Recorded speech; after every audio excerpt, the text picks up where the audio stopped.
Assalamualaikum warahmatullahi wabarakatuh. Selamat datang di channel YouTube Kotrunada. Nah, sebelum kita membahas tentang materi hari ini, jangan lupa subscribe dan juga like video ini ya. Berdasarkan materi yang sudah kita pelajari pada minggu lalu, bahwasanya seni budaya mancanegara itu ada seni rupa, seni musik, seni tari, dan juga seni teater. Nah, hari ini kita belajar tentang seni rupa. Seni rupa apa saja sih yang ada di mancanegara itu?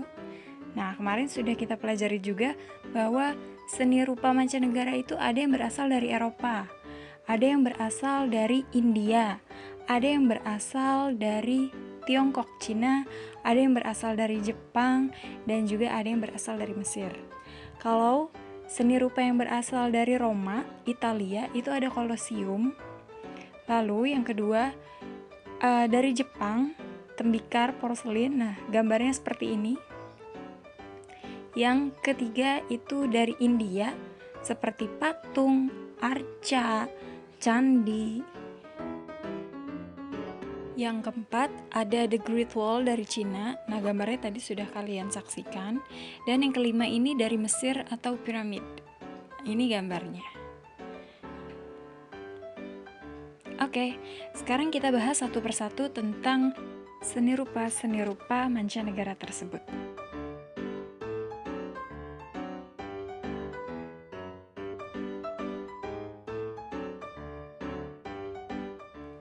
Yang pertama, yaitu seni rupa Eropa.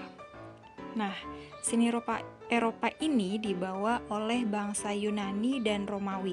Jadi, bangsa Yunani dan bangsa Romawi itu membawa seni rupa ke Eropa Barat. Seni rupa tersebut dibawa melalui Roma, Italia. Oke. Seni rupa Eropa ini berkembang pada zaman klasik. Apa saja sih seni rupa yang ada di Eropa itu? Nah, jadi seni rupa ini ada yang berupa seni bangunan, ada yang berupa seni patung, dan ada juga yang berupa relief. Kalau seni patung, seperti di gambar ini, ada patung Raja Telo, ada patung Raja Nebukadnezar, dan penjaga ambang. Berikut adalah gambar Kolosium yang berada di Roma, Italia. Nah, ini gambarnya. Jadi Kolosium ini adalah gedung pertunjukan yang terbuat dari batu. Gedung ini memuat 50.000 penonton. Nah, ini bisa dibaca anak-anak bahwa Kolosium merupakan arena gladiator yang berada di Roma, Italia. Kolosium juga termasuk salah satu dari 7 keajaiban dunia. Nah, pada zaman Romawi kuno, pertunjukan-pertunjukan yang disaksikan atau ditampilkan di dalam Kolosium ini berhubungan dengan hidup dan mati. Contohnya, ada eksekusi tahanan, lalu pertarungan binatang-binatang buas seperti macan, singa, beruang, dan juga banteng. Nah, seperti yang kalian lihat di gambar dalam video ini, bahwasanya ada gladiator atau petarung-petarung yang memakai pakaian khusus untuk bertarung.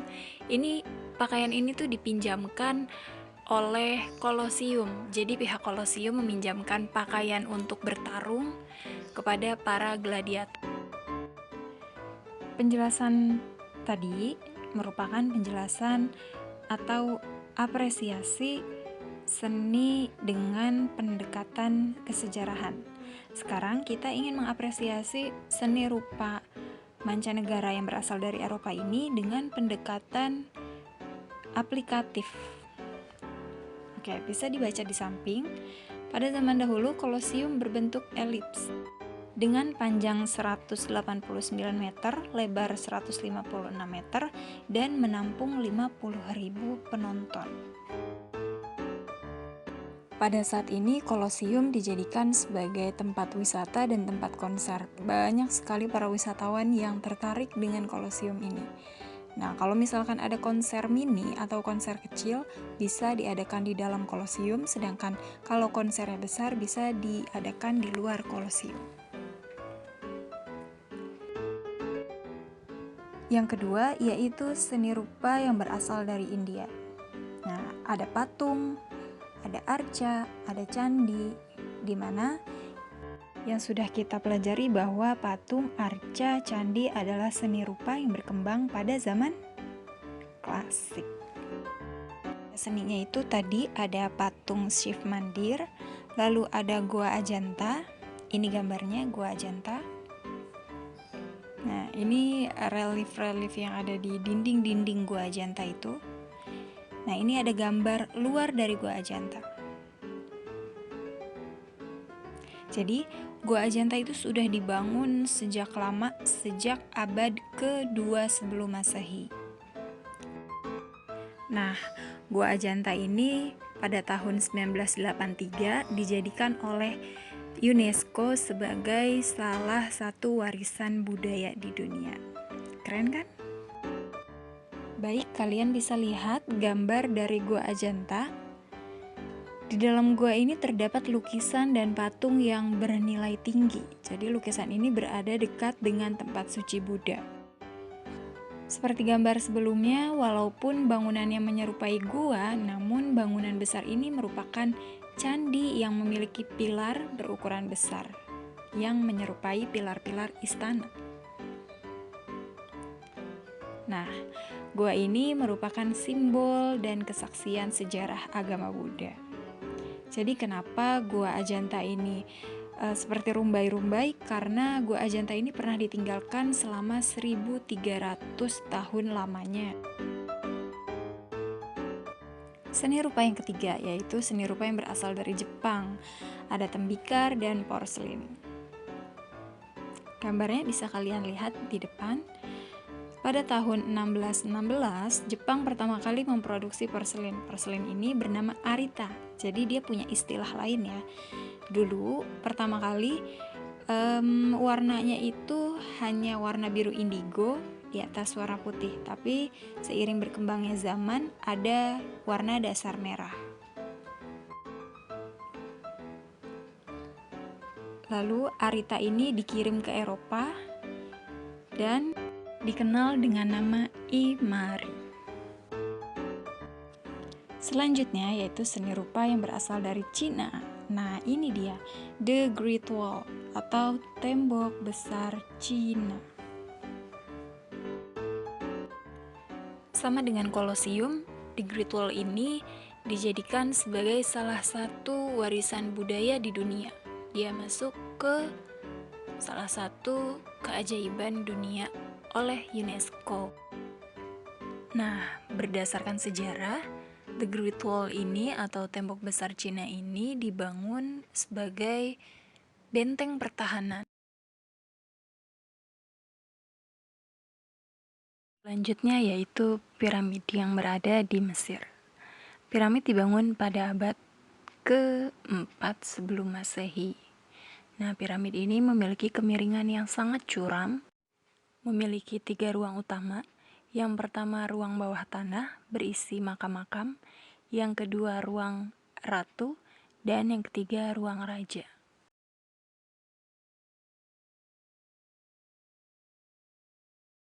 Biasanya para pengunjung yang datang ke piramid ini, mereka langsung ke bawah untuk melihat makam-makam. Padahal makam yang utama itu terletak di atas piramid. Tepat di depan piramid ada sebuah patung yang bernama Sphinx. Ini merupakan gambar dari patung Sphinx. Jadi, patung Sphinx ini memiliki wajah yang menyerupai manusia, sedangkan badan menyerupai singa.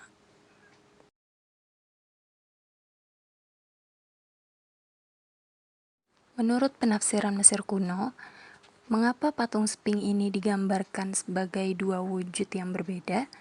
Karena patung Sphinx merupakan wujud dari kekejaman Firaun, maka dari itu digambarkan berbadan singa.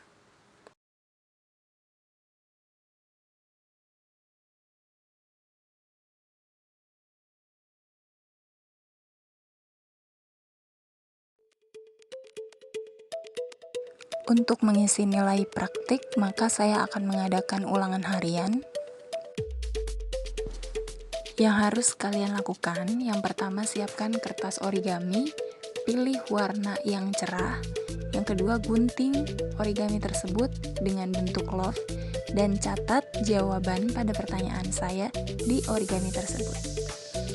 Soalnya, kemukakan pendapat kalian, pendapat Anda masing-masing secara individu mengenai Kolosium, Gua Ajanta, Arita atau Porselin, The Great Wall, dan juga piramid termasuk Sphinx. Jawaban harus singkat dan harus jelas. Berikut kriteria penilaian.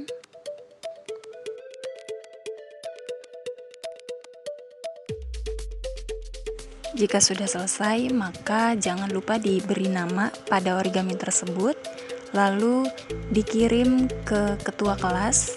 Kemudian ketua kelas mengkoordinir dan mengirim ke WhatsApp saya.